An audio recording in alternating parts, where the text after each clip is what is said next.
ఉపవాసం గురించి కొన్ని మాటలు మనకు కనబడతాయి. దేని గురించి? ఉపవాసం గురించి. ఈ 58వ అధ్యాయము 3వ వచనం చదువుతామండి. 3వ వచనం చదువుతాం. మేము ఉపవాసం ఉండగా నీవెందుకు చూడవు?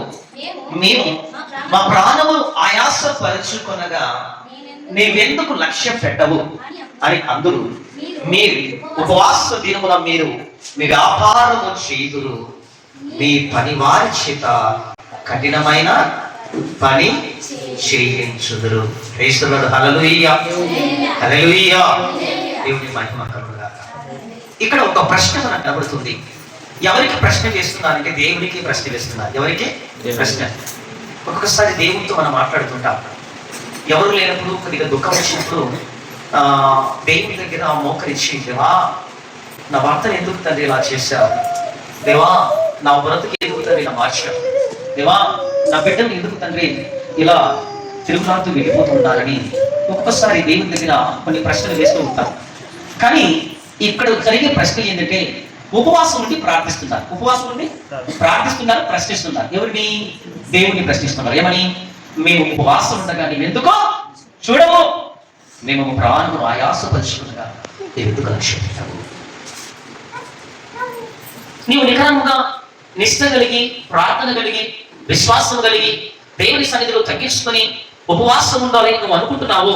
నువ్వు నిజంగా ఉపవాసం ఉండి దేవునితో ప్రార్థన చేస్తున్న సమయంలో ఒక్కొక్కసారి కొన్ని ప్రశ్నలు నిజాయితీ గల వ్యక్తులు తప్పకుండా వేస్తారు. ఎందుకంటే వారు నిజముగా ఉపవాసం చేస్తున్నారు, నిజముగా దేవుని వేడుకుంటున్నారు, నిజముగా ప్రార్థిస్తున్నారు, నిజముగా దుఃఖాన్ని చెప్పుకుంటున్నారు, నిజముగా సమస్యలు చెప్పుకుంటున్నారు, నిజముగా వేదనలు చెప్పుకుంటున్నారు, నిజముగా కష్టాలు చెప్పుకుంటున్నారు. వారి కష్టాలు తీయడానికి, వేదనలు తీయడానికి, దుఃఖములు తీయడానికి, స్థితిగతులు మారిపోవడానికి ఇంత కష్టపడి తన యొక్క శరీరాన్ని కష్టపరుచుకొని, ఆయాసపరుచుకొని దేవుని సన్నిధిలో ఉపవాసం ఉంటున్న వీరు, దేవా నేను ఇంత దుఃఖపడుతుంటే, ఇంత వేదన పడుతుంటే, ఇంత ప్రార్థిస్తుంటే నీవెందుకు మా వైపు చూడవు?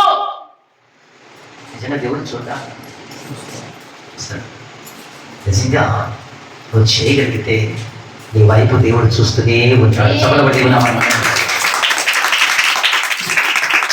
కానీ ఎవరి వైపు చూడు? ఎవరి వైపు? నామకార్థంగా. అర్థమవుతుందా? ఉపవాసం ఉంటున్నామంటే ఉంటున్నాం, కానీ మా పనులు నావే. మాకు చర్చ అవసరమో లేదు, మాకు ప్రార్థన అవసరమో లేదు, చెప్పుకోవడానికి మాత్రమే ఉపవాసం. నేను బలవంతం చేయమని దేవుడు చెప్పాను, కానీ నీకై నువ్వు ఉంటున్నావు. నీకై నువ్వు ఉన్నప్పుడు ఏ పని చేయకుండా, నీకై ఉన్నప్పుడు నిష్ట కలిగి, నీకై నువ్వు ఉన్నప్పుడు దేవుని సన్నిధిలో ఒక గంట మోకరించి ప్రార్థించలేవా? కొందరు చర్చికి రాకుండానే ఉపవాసం ఉంటున్నారు. మరి మాట దేవుడు కొందరు ప్రార్థన చేయకుండానే ఉపవాసం ఉంటున్నారు. వారి ప్రార్థన దేవుడు నువ్వు అనుకోవచ్చు ఏమని? నా స్థితిగతులు దేవునికి తెలుసులే, నా పరిస్థితులు దేవునికి తెలుసులే అని అనుకోవచ్చు. కానీ నీ పరిస్థితులు ఎన్నో ఉన్నా, నీ స్థితిగతులు ఎన్నో ఉన్నా, నువ్వు ఖచ్చితంగా ఒక గంట అయినా దేవుని సన్నిధిలో గడపగలిగితే ఆ దినం ఉపవాసానికి సార్థకము. ఎందుకు చూడడు అంటే కింద జవాబు ఉంది. ఏమంటే మీరు ఏమన్నాడు? మీరు ఉపవాస దినమున మీరు మీ వ్యాపారమును చేయండి.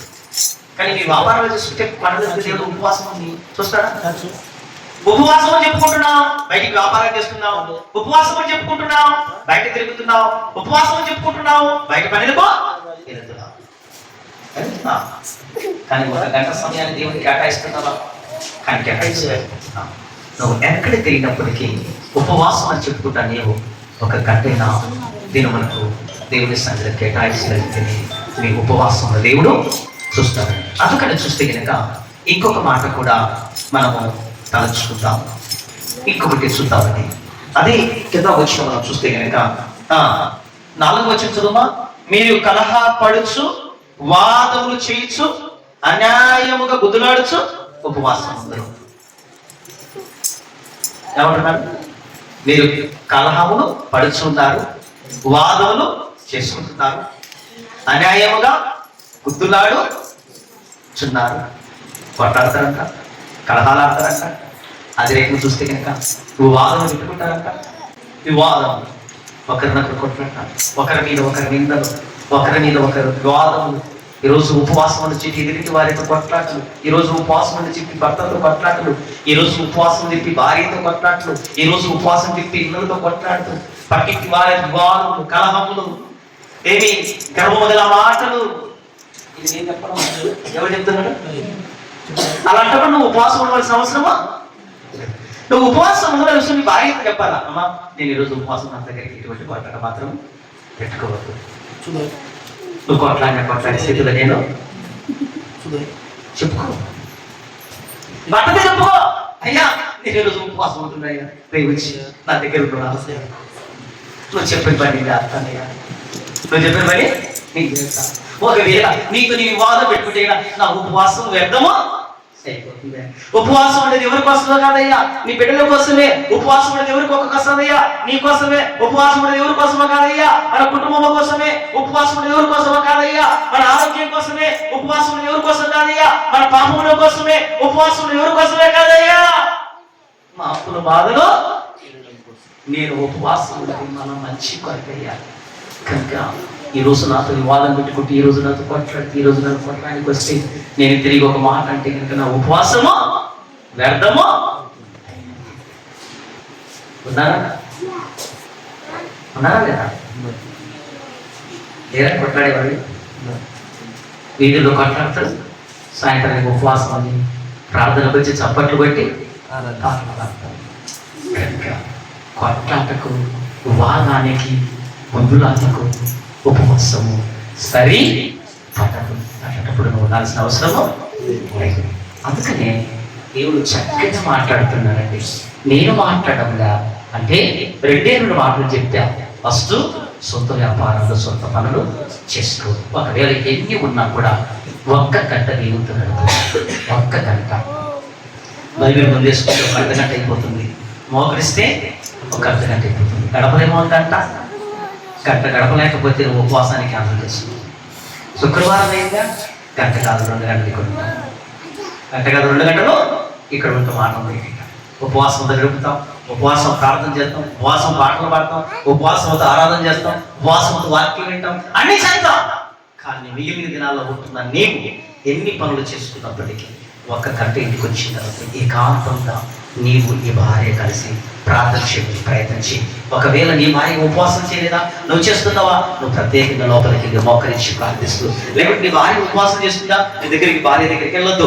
నీ భార్య ఉపవాసం చేస్తూ ప్రార్థన చేస్తున్న సమయంలో నీ భార్యను డిస్టర్బ్ చేయవలసిన అవసరమో లేదు. ఒకవేళ 2-3 బిడ్డలు ఉంటారనుకో, బిడ్డలను కూడా పట్టుకునే బాధ్యత భర్తది. ఎందుకంటే నానా అమ్మ దగ్గరికి వెళ్ళొద్దండి, ప్రార్థన చేసుకుంటుంది, నా దగ్గర 1 గంట గడపండి అని చెప్పి పిల్లలతో నువ్వు కేటాయించగలిగితే నీ భార్య చేసే ప్రార్థన నీకు ఆశీర్వాదకరంగా మారుతుంది.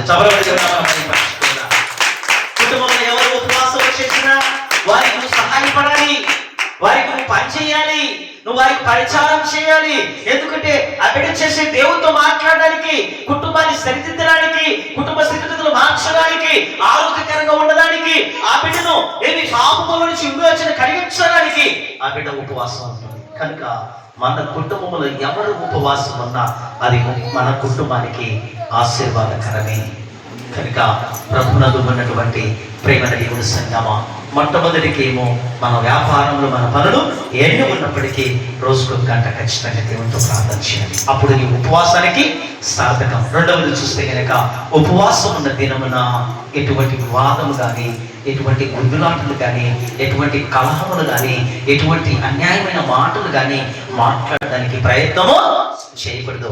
ఒకవేళ అలాంటి పరిస్థితులు వస్తే కనుక నీకు ఎవరి గుర్తు రావాలంటే కనుక, నేను ఉపవాసం ఉంటున్నా, ఈ దేవునితో సహవాసం ఉంటున్నా, ఈ రోజు గుద్దులాట చేసినా కూడా, వారితో కొట్లాటకి ఎవరికి కలహములు చెందినా కూడా దేవుని యొక్క సాక్ష్యాన్ని పోగొట్టుకుంటా, దేవుని సాక్ష్యాన్ని పోగొట్టి నా సాక్ష్యాన్ని కూడా నేను పోగొట్టుకుంటా అని చెప్పి ఎప్పుడైతే నువ్వు ఆలోచన చేస్తావో అటువంటి పరిస్థితులకు నువ్వు వెళ్ళనే వెళ్ళవు. కనుక మనం ఎవరి బిడ్డలమండి?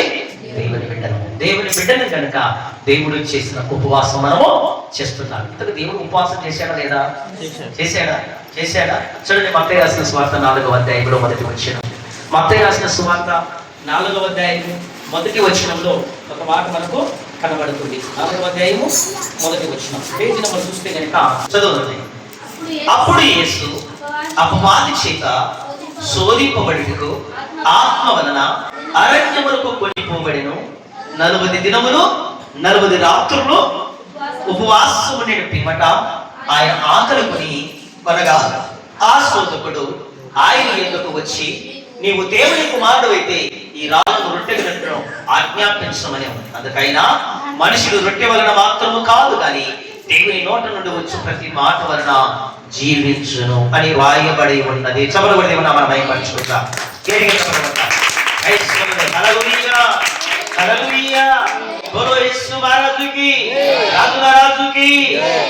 యేసుక్రీస్తు వారికి 40 దినములు యేసుక్రీస్తు వారు ఎందుకు ఉపవాసం ఉన్నాడు?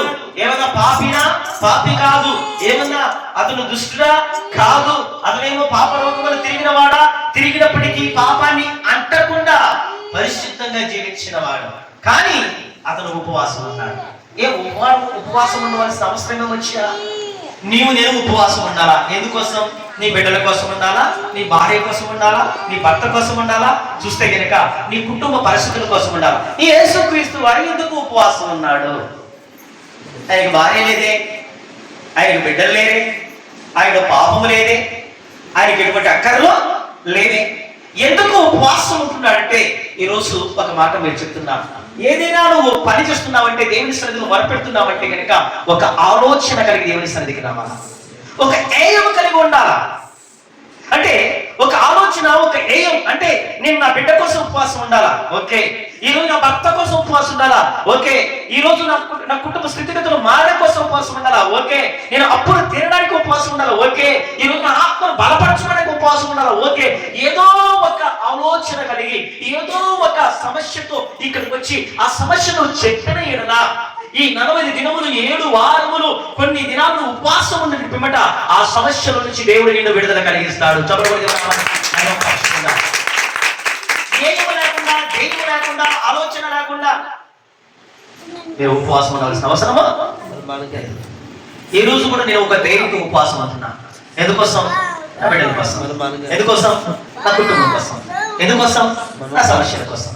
అందుకని కొన్ని ప్రశ్నలు రాష్ట్రం రావాలా. దేవా, నా బిడ్డను ఆరోగ్యకరించి దేవా నేను ఉపవాసం అంటున్నా.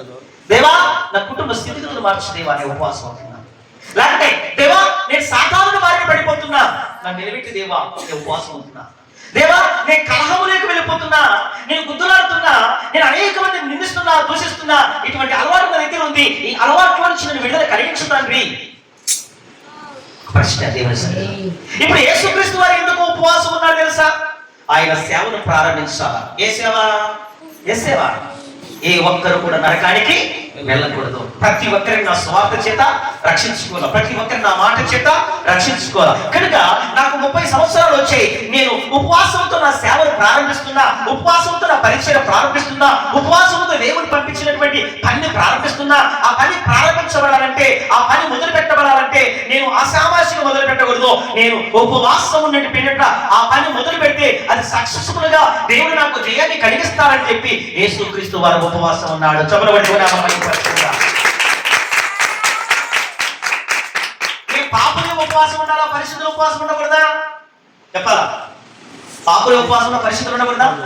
నేను పరిశుద్ధంగా మారినా ఉపవాసం ఉండాలి. దేనికి? దేవా, నేను పరిశుద్ధినే, కానీ ఇంకా నా ఆత్మను బలపరచబడుకోవడానికి, ఇంకా నా ప్రార్థన పెంచుకోవడానికి, ఇంకా నే పరిశుద్ధతలో వెళ్ళడానికి, ఇంకా అనేక మంది నడిపించడానికి, ఇంకా నా సాక్ష్యాన్ని పెంచుకోవడానికి యేసుక్రీస్తు వారి పరిశుద్ధుడే. ఎవరి కోసం ఉపవాసం ఉన్నాడు? మన అందరి కోసం. ఎవరి కోసం? మన అందరి కోసం. నిన్ను నన్ను రక్షించుకోవాలన్నా, ఆయన పాపాన్ని జయించాలన్నా, ఆయన మరణాన్ని జయించాలన్నా ప్రారంభంలో ఆయన 40 దినములు 40 రాత్రులు ఉపవాసం ఉండి తన పరిచర్యను ప్రారంభించాడు. ఆయన ప్రారంభించాడే కనుక ఆయన అడుగుపెట్టు ప్రతి ప్రాంతము తండోపతండాలుగా జనాలు వచ్చింది. ఆయన ఉపవాసం ఉండి ప్రార్థించాడు కనుక ఆయన మాటలు తూటంలాగా ప్రజలకే వెళ్ళిపోయాయి. ఆయన ఉపవాసం ఉండి ప్రారంభించాడు కనుక ఆయన ఎక్కడికి వెళ్ళినా అద్భుత కార్యాలు, ఆశ్చర్య కార్యాలు చేస్తూ వచ్చాడు. ఆయన ఉపవాసం ఉండి ప్రారంభించాడు కనుక ఆయన నీ పాపభారం, నా పాపభారం అంతయు ఆయన తల మీద మోసుకొని, ఆయన భుజం మీద మోసుకొని ఆయన శ్రమకి ఎక్కిన తర్వాత తాను మరణం కూడా జయించాడు. అంత గొప్ప దేవుడు అండి. ఎందుకంటే ఆయన దేవుడు అయి ఉండి ఉపవాసం చేత అన్ని జయించగలగమని నీకు నాకు చాటి చెప్పడానికి ఉపవాసం ఉన్నాడు. ఉపవాసం. అందుకని దేవా, నీవు పంపిన పని నేను సంపూర్తి చేయాలంటే నేను ఉపవాసంతో ఈ పరిచయం ప్రారంభించాలని ప్రారంభించిన తర్వాత ముగింపులో వేదనలు వచ్చాయి. ముగింపులో పట్టుకున్నారు, ముగింపులో కొట్టారు, ముగింపులో తిట్టారు, ముగింపులో చీల్చారు, ముగింపులో రక్తం వచ్చినట్టు చీల్చి పిడిగుద్దులు ముగింపులో శివకి ఎక్కించారు, ముగింపులో వస్త్రము లాగారు, ముగింపులో భూమి వేశారు, ముగింపులో గేలి చేశారు, ముగింపులో చూస్తే కనుక అసహించుకున్నారు, అపహాసించారు, దెబ్బలు కూడా కొట్టారు. కానీ విడిచిపెట్టాడా? విడిచిపెట్టలేదు. ఏదైతే ఉపవాసంతో ప్రారంభించాను అదే ఉపవాసం అనే ప్రేమతో ముగించండి. అందుకనే ఎన్ని చేసినా కూడా పరిచర్య ఆగలేదు. అందుకనే తండ్రి, వీరు నన్ను కొట్టినా, వీరు నన్ను తిట్టినా, వీరు నన్ను హింసించినా, నువ్వు చెప్పిన పని నేను చేస్తున్నాను కనుక వీరందరినీ నా ప్రేమతో మన్నిస్తూ ఉన్నాను. నీవు కూడా తండ్రి, వీరేమి చేస్తున్నారు వీరిని మీరు క్షమించండి. ఏమంటున్నాడు తండ్రి? వీరిని క్షమించండి. వీరికి తెలియదు నా ప్రభా, నేను ఎందుకు వచ్చానో తెలియదు, ఎందుకు కష్టపడ్డానో తెలియదు, ఎందుకు అద్భుతాలు చేశానో తెలియదు, ఎందుకు ఉపవాసం ఉన్నానో తెలియదు, ఎందుకు రక్షించుకుంటానో తెలియదు. నా మరణము తర్వాత అందరూ తెలుసుకుంటారు. హల్లెలూయా, హల్లెలూయా, హల్లెలూయా. ఏమంటున్నాడు? నా మరణం తర్వాత అందరూ తెలుసుకుంటారు. ఇప్పుడు యేసుక్రీస్తు వారి మరణం తర్వాత మనం అందరం తెలుసుకుంటాం. ఎందుకు ఉపవాసం అయ్యా? మన అందరిని రక్షించుకోవడానికి 40 దినములు 40 ఉపవాసం అండి. కొండకెళ్ళి శోధింపబడ్డాడు, కానీ శోధనలు జయించి ఏమంటున్నాడు? మనుషుడు రొట్టె వలన మాత్రము కాదు కానీ దేవుని నోటు నుంచి ప్రతి మాట వలన బ్రతుకును. చెప్పబడి నీవు నేను కూడా దేవుని మాట చేత బ్రతుకుతాం. ఇప్పుడు ఎవరు మాట్లాడతారు? దేవుడు మాట్లాడతాడు. ఇప్పుడు నీ ఆత్మను బలపరచుకోవాలంటే దేవుని మాటే, నీ కుటుంబాన్ని బలపరచుకోవాలంటే దేవుని మాటే, నీ కుటుంబం ఆశీర్వదించబడాలంటే దేవుని మాటే. కనుక యేసుక్రీస్తు వారు ఉపవాసం ఉండి తాను జయించాడు. నేను కూడా ఉపవాసం ఉండి మన కుటుంబ పరిస్థితులు చేయిద్దాం. ఎలా ఉపవాసం ఉండాలా? పనులు చేయకూడదు, వ్యాపారము చేయకూడదు, ఉపవాసం కనీసం 1 గంట దేవుడితో గడపాలి. రెండవ చూస్తే వాదాలు పెట్టుకోవద్దు, కొట్లాట్లు పెట్టుకోవద్దు, వాగ్వాదాలు పెట్టుకోవద్దు. ఇవన్నిటికి మనము దూరంగా ఉండాలి.